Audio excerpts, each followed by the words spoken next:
Hello friends, हम अगले जो हमारा टॉपिक चल रहा था इम्पैक्ट डायोड, उसका जो रिमेनिंग पार्ट था उसको हम लोग यहाँ पे स्टडी करते हैं। क्या हो रहा है यहाँ पे देखते हैं, क्योंकि बचा था यहाँ पे इलेक्ट्रिक फील्ड का रीजन और जो है वोल्टेज अप्लाई कर रहे हैं तो करंट और नेगेटिव रेजिस्टेंस कैसे शो हो रहा है।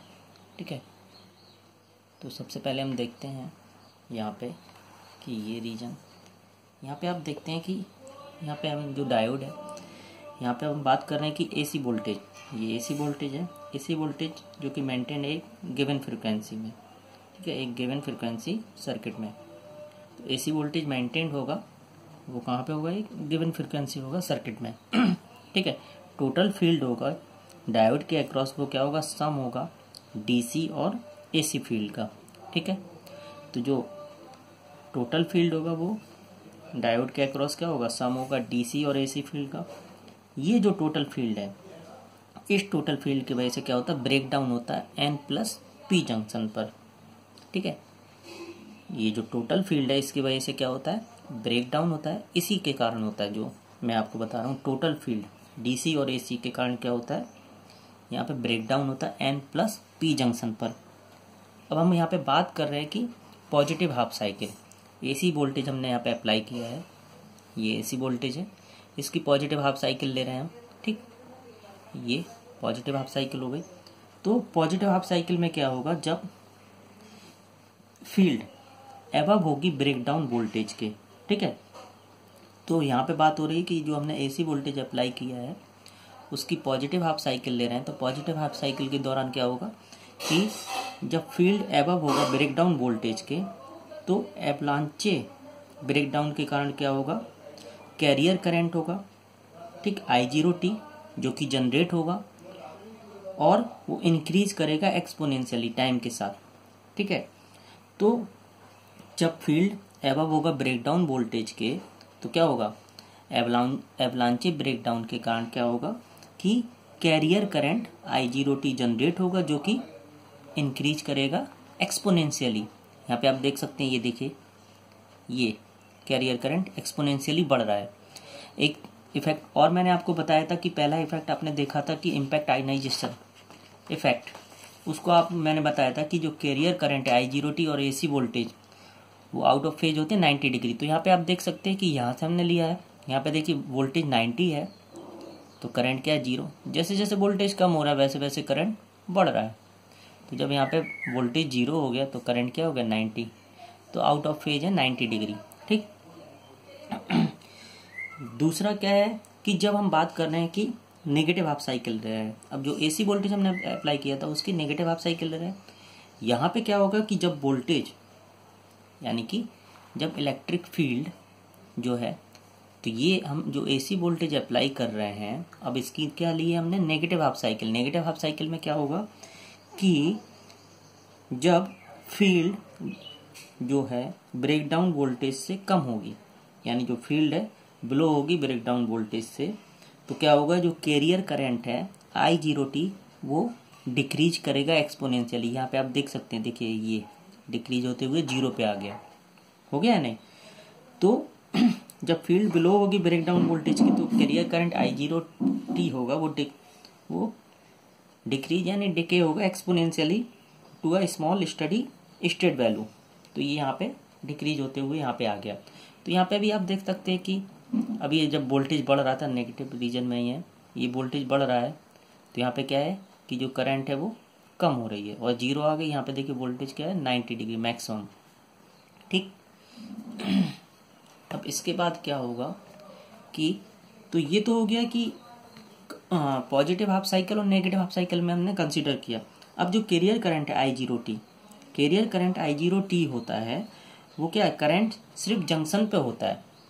ठीक है, जंक्शन पे। तो जो कैरियर करंट I0t होता है वो करंट होता है जंक्शन पर सिर्फ, और ये क्या होता है, बहुत ही शॉर्ट ड्यूरेशन टाइम के लिए होता है।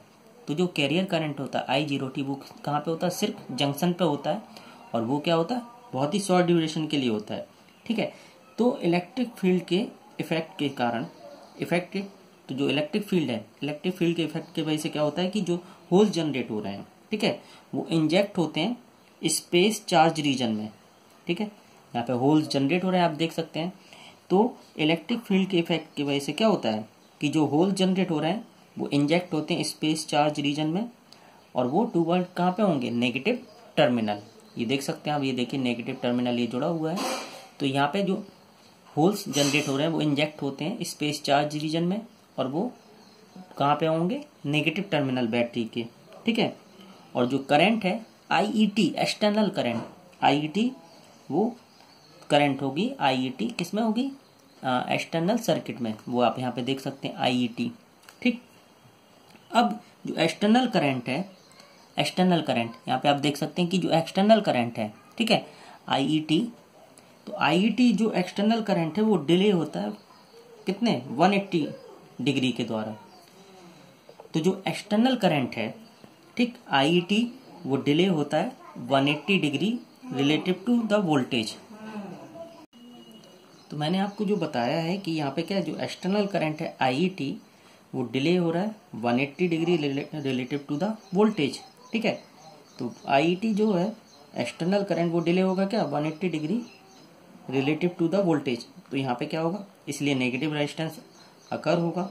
और इम्पैक्ट डायोड को हम यूज कर सकते हैं माइक्रोवेव ऑसिलेशंस के लिए और एम्पलीफिकेशन के लिए, ठीक है। तो यहाँ पे क्या है कि हम जो नेगेटिव रेजिस्टेंस हो रहा है, तो नेगेटिव रेजिस्टेंस जो यहाँ पे एग्जिस्ट कर रहा है, तो उसकी वजह से क्या है कि हम जो इम्पैक्ट डायोड है उसको हम यूज कर सकते हैं माइक्रोवेव ऑसिलेशन के लिए या और एम्पलीफिकेशन के लिए, ठीक है। अब देखिए मैं यहाँ पे आपको बता दे रहा हूँ कि यहाँ पे आप देख रहे हैं कि इलेक्ट्रिक फील्ड कैसे यहाँ पे फील्ड पैटर्न बन रहा है।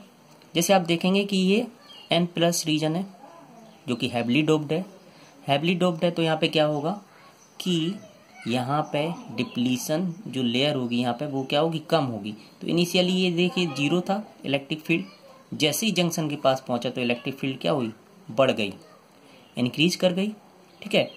अब यहाँ पे जो P रीजन है, P क्या होता है, मॉडरेट रीजन, तो यहाँ पे डिप्लीशन विड्थ क्या होगी, ज़्यादा होगी। डिप्लीशन विड्थ ज़्यादा होगी तो इलेक्ट्रिक फील्ड क्या हो जाएगी, कम हो जाएगी। तो देखिए इसीलिए कम हो गया, क्योंकि V = क्या होता है, E × D। तो जब D की वैल्यू आपकी कम होगी तो इलेक्ट्रिक फील्ड क्या होगी, ज़्यादा।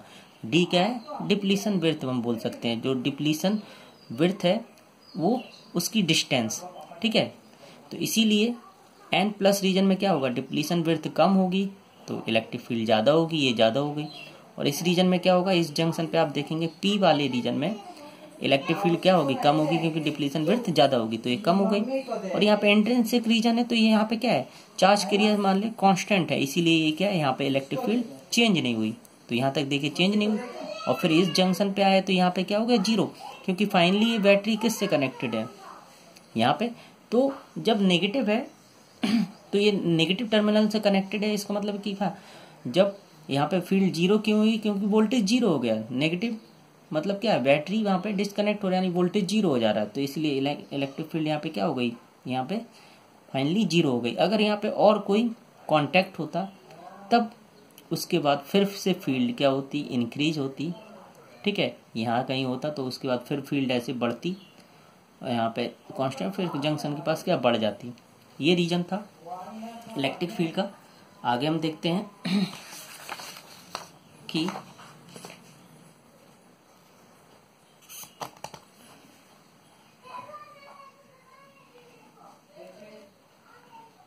अब यहाँ पे देखते हैं कि जो है छोटा सा डेरिवेशन है, फॉर्मूला है ट्रांजिट एंगल जो थीटा होता है वो क्या होता है, ω/t, ओमेगा, यानी ट्रांजिट एंगल थीटा = ω/τ। टाउ क्या है यहाँ पे आपका है ट्रांजिट टाइम, तो ओमेगा डिस्टेंस अपॉन वेलोसिटी हो गई, तो L/Vd।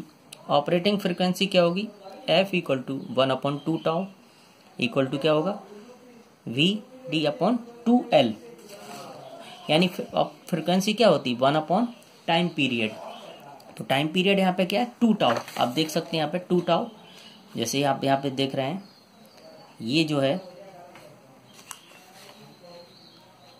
ये यहाँ से इसके बीच में τ/2 है, τ/2 और τ/2, यहाँ तक देखिए कितना है, 2τ, इसलिए 2τ रख दिया हमने। तो 1/2τ टाइम पीरियड, तो टाउ की वैल्यू यहाँ से रख दिए, L/Vd, तो ये आ गया Vd/2L।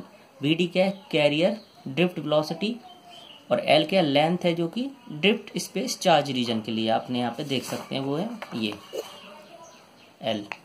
ठीक है, आगे देखते हैं जो मैक्सिमम वोल्टेज होगा, maximum voltage that can be applied across the diode.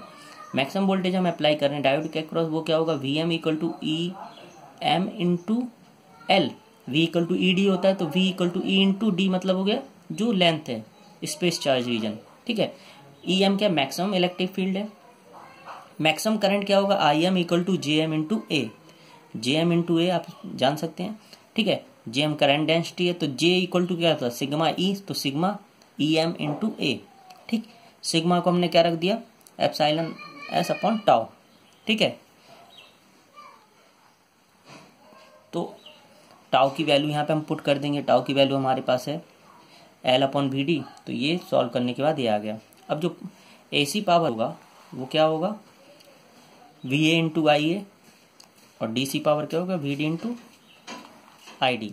तो इफिशियंसी क्या हो जाएगा, P A C upon P D C, value रख दी, आ गया। अब परफॉर्मेंस कैरेक्टरिस्टिक्स है, यहाँ पे आप देख सकते हैं परफॉर्मेंस कैरेक्टरिस्टिक्स, जो कि इफिशियंसी क्या होगी, 30% होती है थ्योरेटिकली और लेस देन 30% होती है प्रैक्टिकल। 50% होती है, हाँ सॉरी 15% होती है सिलिकॉन के लिए, 23% होती है गैलियम आर्सेनाइड के लिए। ठीक है, फ्रिक्वेंसी है जो कि 1 से 300 गीगाहर्ट्ज होता है।